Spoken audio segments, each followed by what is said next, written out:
Thank Hi, you. everyone. Hi. Welcome to a new week of Interactive Read Aloud. Today, we are going to be reading a nonfiction text. Yay, we've never read a nonfiction text in our YouTube videos before. But nonfiction basically means it's not a story, but it's a text that's actually going to give us some information about something. Actually, some nonfiction books can be stories, but they're about real life or facts. And so today we're going to read one on the moon. But before we start, I want to remind you that we do interactive read alouds because it helps us become better readers and we can better understand the text. And there's so many different strategies that we are using during an interactive read aloud because as readers, we don't just use one skill when we're reading, we're using so many different skills. And so during an interactive read aloud, we want to be able to practice some of those skills. And you might be thinking about other things that I might not be talking about either because there's so many cool things we can do while we read. So today, though, we're going to start the interactive read aloud by talking about what we know about the moon. So I want you to take some time to think, and you can press pause on the video. What are some things that you already know about the moon? Because we're going to learn some today, but what are some things you already know? So teachers, I'm going to give you some time to think and go ahead and share your thinking with me, and I'll chart it in our chart today on right here. So Ms. Akimowicz, do you want to start us off? What do you already know about the moon? Well, I know that the moon changes, that it's not the same every night of the year. So it has phases. Can you tell us what you mean by phases? Sometimes the moon is full. Sometimes the moon is like a half moon or a crescent moon.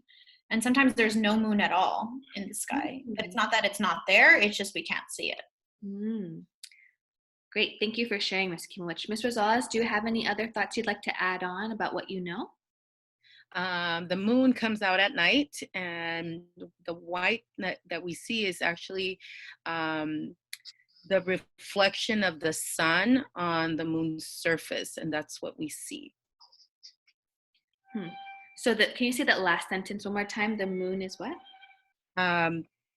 We see the reflection of the sun's light bouncing off the surface of the moon. That's why we see it white. Bright white. That's what makes it white. Okay. Bright. I'm going to share the chart that I made, and a lot of you guys back at home might use the KWL chart, but today we're going to do something different. We're going to do the KLW chart, and the KLW chart means we're going to share what we know, and then we're going to write about what we learned. And at the end of the read aloud, you might be curious about what you want to learn after you read the book, because actually there's so many things we probably won't learn about the moon in this book. And I really want to encourage us to go Google or research or read other books about the moon. So just like our teachers just shared, we learned that we know that the moon changes. The moon has phases. The moon comes out at night. And it's the reflection of the sun's light, which makes it a bright white color. Okay, so we're going to add on to this chart as we read and check in at the end of the read aloud. But let's go ahead and get started. So in a nonfiction book, we're always going to see the front cover and also the table of contents. And the table of contents just basically tells us where the topics are. But we're not going to talk about the table of contents today, maybe another time. So here's our first page. The moon. The moon is far away in space. It is round like a big ball. The moon goes around the earth.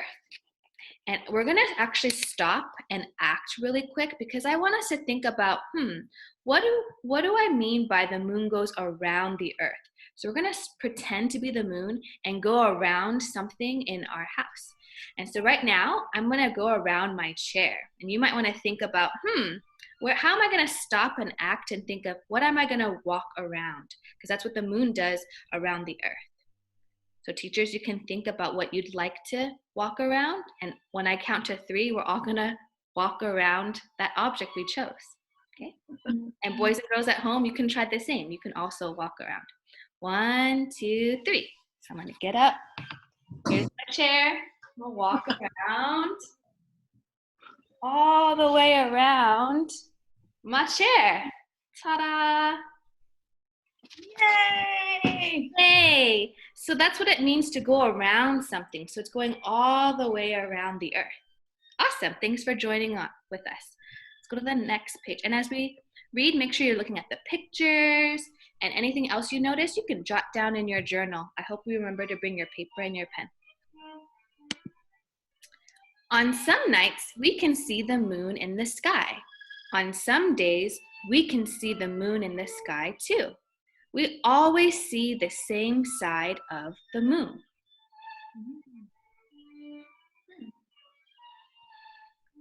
We can see the moon because the sun lights it up. Oh, just like Ms. Rosales said. Sometimes the sun does not light up all of the moon. It only lights up half of the moon or a quarter of the moon. Sometimes it makes the moon look small.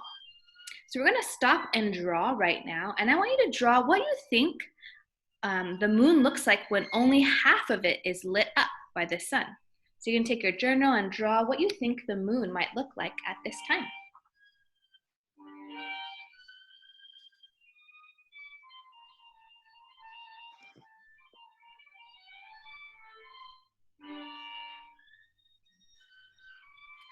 And teachers, when you're ready, you can just show us your drawing of what you think the half of the moon being lit up looks like.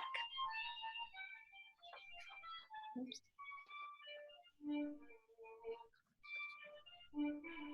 Ooh, I see Miss Rosales' half moon. And Miss Akimovich is half moon. And I'm going to encourage you, boys and girls, maybe you want to Google and look and see and compare your picture with an actual image of half of the moon. Let's keep going. The moon is made of rocks and dust. There are high mountains on the moon. There are holes called craters there too. The craters were made when big rocks crashed into the moon. Wow, I can see that the picture really shows us what the text is saying. I see all these rocks and these holes and the earth over here. There is no air on the moon. Sometimes it can be very hot there. It can be very cold on the moon too. People, animals, and plants cannot live there.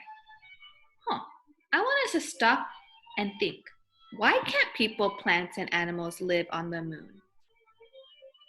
Take some time to think. Maybe you can use a text or what you already know about the moon. Why can't people, animals, and plants live there? And give me a thumbs up when you're ready to share. Ms. Rosales, do you want to start us off? So one of the things that is needed for a plant to survive and for us humans to survive is air. Mm-hmm. And your first sentence says there is no air on the moon. So there cannot be any plant life or animal life. I love that. And I think that was a new idea that I learned today too, that there's just no air on the moon. I'm going to add that to our chart. Ms. Akimach, do you want to add on anything? Well, I learned right now that it's very hot or it's very cold. So it's like one or the other extreme weathers on the moon. I didn't realize that it gets hot there. When I think of the moon, I think of cold and it being very cold. So we know that there's extreme temperatures on the moon too that might make it hard for some animals, even some people and plants to live there. Awesome.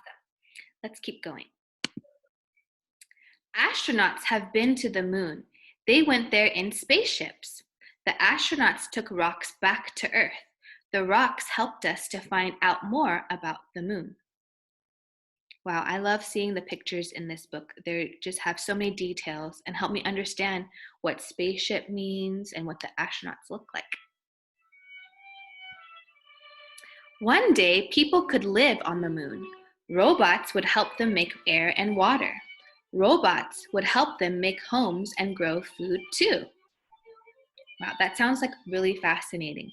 And that connects to the idea we talked about before, why it has to be robots that live on, that would help us do that because we can't breathe on the moon.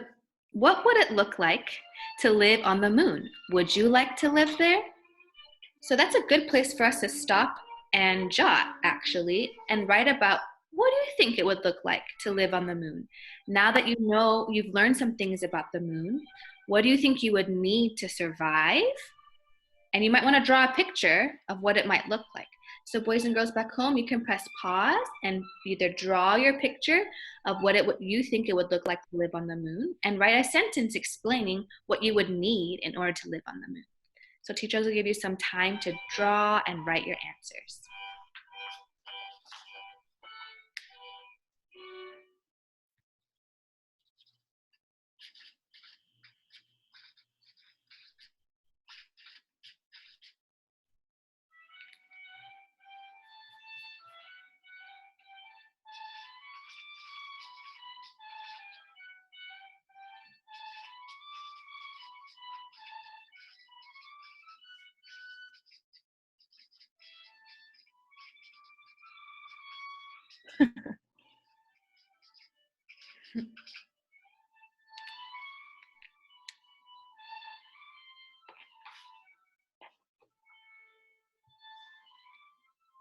So teachers, when you're ready, you can show your answers.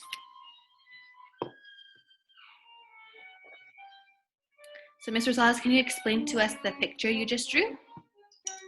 So one of the things that I pointed out earlier and the book pointed out is that there is no air. So creating a dome where it will encase my home and my pet and myself in there. And then I would want to continue producing my own oxygen, so I would have trees and grass.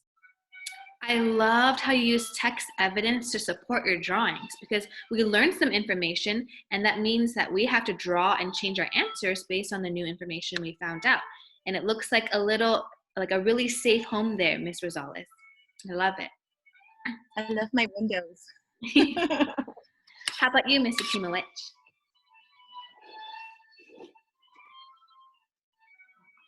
Oh, I think you're on mute, Missy Kimowich. Let me unmute you. Sorry. Okay. I wrote my sentence. If I lived on the moon, I would need a place to live, so like a house or a building, water, and food. And so I just drew what it would look like, the city. There's like some buildings and a house, some more buildings, and then we can see in the pictures, I saw that we can see Earth in the background. So instead of seeing the moon, we would actually be seeing the Earth. I love your sentence frame, Missy Kimowich, on how you wrote, if I could live on the moon. And I love how you wrote with such great detail, and you paid attention to the setting of what it would look like. Awesome. Boys and girls, we're so excited to see what you're going to come up with, and you can post that on your Seesaw video as well. And then we're going to go back to our KLW chart today. And I wrote down some things we learned from our discussions. And I wrote, we learned that there's no air on the moon. It's hot and cold. People, plants, and animals can't live there. Teachers, is there anything else you'd like me to add on to what we've learned today? Ms. Rosales? Is that a hand? Oh, what we learned today? Yes. No, I'm good. Maybe that there are craters on the moon. That's something new and interesting. That the Earth has craters. I'm not sure what that means, but maybe we can talk about it. Good question. That might be something you want to learn more about. We can add to the W, and we're probably just a hint going to talk about it in the rest of our week. And then I also wanted to add something, because Ms. Rosales earlier said that she knew that the moon comes out at night, but I read in the text also that the moon is also out at the day, but we just can't see it very well. So I'm going to add that to something we learned. So the moon's sometimes on my drive to work, I do see the moon, a little bit of it. It's very faint. So the moon is also with us during the day.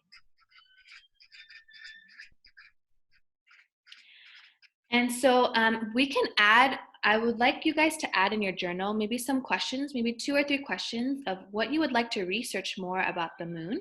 And if you write it in your journal entry, we'll be sure to check in during this week to see if we can explore those questions together. Thank you so much, boys and girls, for joining us in our Read Aloud today. We hope you've had fun, and we can't wait to hear what you think. Bye. Bye. Bye.